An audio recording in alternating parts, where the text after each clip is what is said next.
तो एतऽ ना हम सब ना धूप में बैसल छलहुँ तो सोचलहुँ चलू बैसल बैसल ना किछु काम रहै छै ने तो ना अखन ठंडा के मौसम ना ना धूपे में नीक लागै छै। तो पप्पा ना मटर आनने रहथिन बहुत सारा, तो अखन पता है यहाँ सबका मटर के सीजन छिए तो मटर कोबी सब तो छिलै छलहुँ। एक बाद मम्मी रहथिन तो फिर मम्मी कहलखिन हमहूँ छील लै छी साथ में, तो हम मम्मी छीललहुँ और ओकर देख सकै छी छिलका एते निकलल हन और दाना अगर देखबै छी कते निकलल हन देख सकै छियै। और जते मटर रहै छै ने ओते ओकर कमे निकलै छै। तऽ एतऽ ने कोनो भी छिलका होइए तऽ वेस्ट नहि जाइ, किया तऽ गैया खा लै छै। तऽ हम ने सब छिलका उठा कऽ बाहर एलहुँ और संजोग एहन रहै ने जे गैयो ओतै रहै तऽ हम फटाक सिन कहलहुँ चलू गैया खा लेतै तऽ ठीक होइ छै, एहिमे दूध सब होइ छै गैयाके।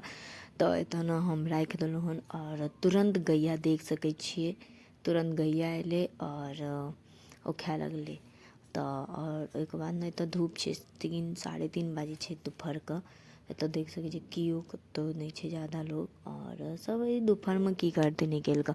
ओहिके बाद एतऽ हम आबि गेलहुँ, कपड़ा पसारल रहै तऽ सोचलहुँ चलू कपड़ो उतारि ली, किया तऽ फेर ने जल्दी साँझ भए जाइ छै ने तऽ कपड़ा सब ने पूरा अथी भए गेल तऽ धूपेमे निकाललहुँ। और देखियौ एतऽ ने हमरा पपीता गाछ छै, तऽ एतेक छोट गाछमे ने देखियौ पपीता छै 2 गो 3 गो और बड़ो छै।